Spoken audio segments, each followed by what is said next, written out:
కాపు ఉద్యమ నేత ముద్రగడ పద్మనాభం తుది శ్వాస విడిచినా కూడా ఆయన కుటుంబంలో రాజుకున్న వివాదం మాత్రం సద్దుమణగలేదు.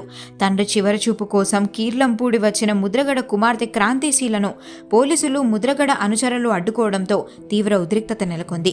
గత ఎన్నికల సమయంలో తండ్రి ముద్రగడకు వ్యతిరేకంగా క్రాంతి జనసేన పార్టీలో చేరి పవన్ కళ్యాణ్ కు మద్దతు ప్రకటించడంతో తండ్రి కూతుళ్ల మధ్య తీవ్ర విభేదాలు వచ్చాయి. ఆ తర్వాత ఆస్తి గొడవలు కూడా తోడవడంతో తన తండ్రి సోదరుడి వల్ల ప్రాణహాని ఉందంటూ క్రాంతి పోలీసులను కూడా ఆశ్రయించారు. ఈ గొడవతో తీవ్రంగా కలత చెందిన ముద్రగడ తాను చనిపోయిన కుమార్తెను ఆఖరి చూపుకు రానివ్వద్దని గతంలో చెప్పారు. ఆ కారణంగానే ముద్రగడ భార్య కూడా క్రాంతిని లోపలికి అనుమతించలేదు. కీర్లంపుడికి చేరుకున్న క్రాంతిని చూసి ముద్రగడ అనుచరులు గో బ్యాక్ క్రాంతి అంటూ నినాదాలు చేశారు. చివరకు తండ్రి భౌతికాయానికి నివాళులర్పించేందుకు మాత్రమే అనుమతించడంతో ఆమె నివాళులర్పించి కన్నీళ్లతో అక్కడి నుండి వెళ్లిపోయారు.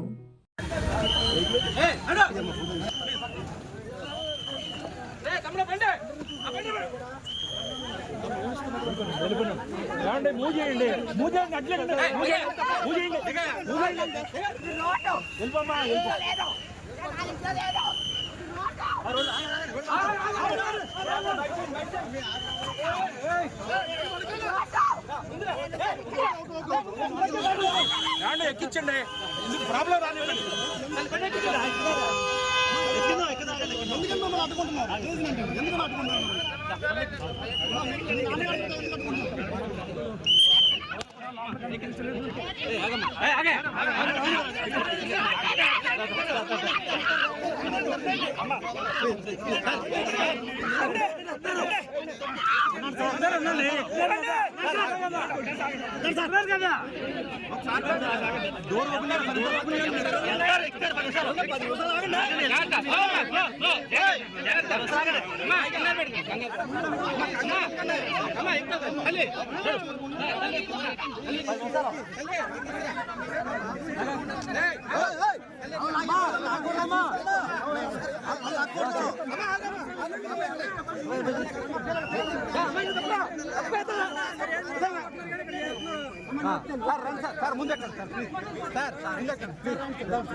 Thank you.